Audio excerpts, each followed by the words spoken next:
Planning की नहीं और रिजल्ट के उम्मीदवार बन के बैठे हैं, ऐसा हरगिज़ नहीं होना चाहिए। सालाना सिलेबस प्लानिंग के बगैर किसी स्कूल को चलाना अंधेरे में तीर चलाने वाली बात है, जिसके नाकामी के ज़्यादा चांसेस और कामयाबी के बहुत थोड़े चांसेस होते हैं। अस्सलाम वालेकुम जी, मैं हूं डॉक्टर हसन मोहम्मद और आज हम जानेंगे कि स्कूल में सालाना प्लानिंग ज़रूरी है या गैर ज़रूरी है, और इसको सीखेंगे। गैर ज़रूरी तो है नहीं, उसकी वजह यह है कि आपने कहीं पे कोई ट्रैवल करना है, घर में कोई फंक्शन है, शादी पे जाना है, ईद है, तो यकीनी बात है प्लानिंग के बगैर उसका ना तो कोई मज़ा है और ना ही उसकी कोई तरतीब है और ना ही वो बेहतर तरीके से मैनेज हो सकता है। इसी तरह किसी भी स्कूल की कामयाबी एजुकेशन से जुड़ी है, रिजल्ट से जुड़ी है, और अगर आपने रिजल्ट लेना है तो रिजल्ट वाले दिन सिर्फ मिलता है, बनता नहीं है। रिजल्ट बनता है 365 दिनों में, यानी पूरा सेशन आपका फैसला करता है कि आपका रिजल्ट कैसा होना है। तो आप सिलेबस की डिवाइडेशन करें। अगर आप स्कूल चला रहे हैं, आप टीचर हैं, प्रिंसिपल हैं, टीचर हैं, कोऑर्डिनेटर हैं, तो ये एक इंतहाई ज़रूरी कदम है। और आपने करना कैसे है, बड़ा सादा सा तरीका है कि एक सेशन में कितने दिन हैं टोटल, फर्ज करें 365 दिन हैं साल के, तो वो आप लिख लें और उसके बाद आप लिखें कि आपके स्कूल में अगर तो सैटरडे संडे की छुट्टी है तो आप दोनों छुट्टियों को देखें कि साल में छुट्टियां कितनी आप ये कर रहे हैं, और अगर आप सिर्फ संडे की छुट्टी करते हैं, सैटरडे ओपन होता है, तो फिर आप ये देखें कि संडे आपके साल में कितने हैं। सबसे पहले आप ये देखें, उसके बाद आप ये देखें कि ईद की कितनी छुट्टियां आ रही हैं, मुहर्रम की कितनी छुट्टियां आ रही हैं, और ईद मिलादुन्नबी की कितनी छुट्टियां आ रही हैं। इसके अलावा 14 अगस्त है, इलामा इकबाल डे है, कायद आज़म डे है, लेबर डे है, जितने भी यानी मदर डे है, फादर डे, जितने भी छुट्टियां हों कौमी सतह की, उनको पहले से ढूंढ निकालें कि गर्मी सर्दी छुट्टियां कितनी हैं, कोई आइडिया ले लें। आपको अंदाज़ा होना चाहिए कि आपके पास डे कितने बचते हैं। फॉर एग्जांपल 365 दिन में से आपके पास बच गए 200 डेज, 200 दिन। तो अब 200 दिन के ऊपर आपने उस सिलेबस को डिवाइड करना है, साल पे डिवाइड नहीं करना। और इसके अलावा जब आप, अच्छा इसके फ़ायदे क्या हैं, अगर कोई इसके फ़ायदे जानना चाहे तो सादा सा फ़ायदा तो इसका ये है कि टीचर रिलैक्स हो जाता है, उसको एक कमांड मिल जाती है कि कहाँ से चलना है, कहाँ पे जाना है।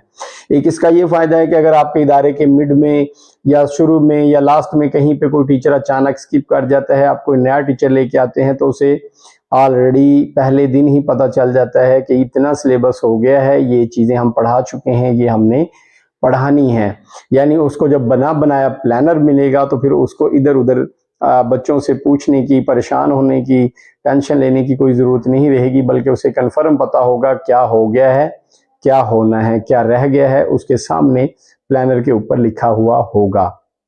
इसके अलावा बच्चे भी ऑलरेडी ये जान रहे होते हैं कि हमें प्लानर के हिसाब से चलाया जा रहा है, तो उनको अंदाज़ा हो जाता है, या बाद स्कूल उनको बाकायदा लिखवा भी देते हैं कि हमने यहाँ से इस तरह स्टार्ट किया है, इतना इतना हमने सबक डेली करना है और यहाँ पे हमने पहुँचना है, ये हमारी मंजिल है, डेजिग्नेशन हमारा इस हवाले से क्या बनता है। तो वो प्लानिंग के बाद वो चीज़ें सारी साफ हो जाती हैं। तो जब आप प्लान बना रहे हैं तो पहले आपने डेज देखने हैं कि आपके पास डेज कितने बचे, फिर उसके बाद आपने देखना है बुक को, बुक कौन सी है और उसमें लेसन्स कितने हैं।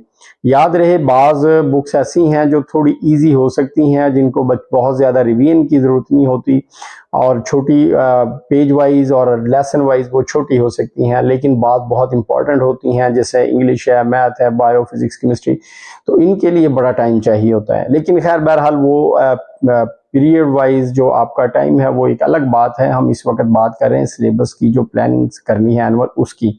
तो उसके हवाले से हम बस ये बात करेंगे कि आप अपने लेसन्स डिवाइड करेंगे उतने दिनों पे जितने दिन आपके पास स्टडी के लिए अवेलेबल है, 365 दिन नहीं है। उसके बाद आप देखेंगे कि आपके फर्स्ट टर्म कब आ रहे हैं, टेस्ट कब आ रहे हैं, क्योंकि अगर आपके टेस्ट मंथली हो रहे हैं तो फिर आपने बच्चों को रिवीजन का टाइम भी देना है।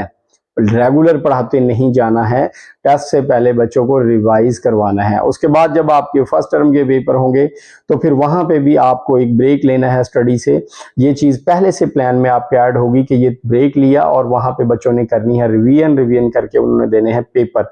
क्योंकि सीधी सी बात है कि अगर वो प्रॉपर पढ़ रहे होंगे तो फिर उनके लिए ये पॉसिबल नहीं रहेगा कि वो आपको एक अच्छा रिजल्ट दे सकें, अच्छी तैयारी कर सकें।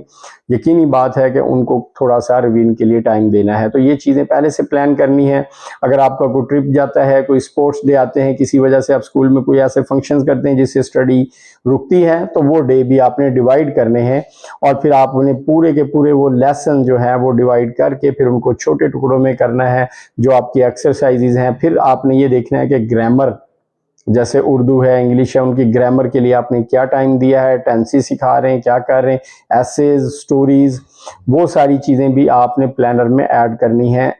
ईच एवरीथिंग, कोई भी चीज़ आप उसमें छोड़ नहीं सकते और फिर उस पर करना है पूरा साल दिल लगा के अमल, और फिर मिलेगी इंशाल्लाह आपको शानदार कामयाबी। तो प्लानिंग बड़ी ज़रूरी है और ये बड़े एहतियात से होती है।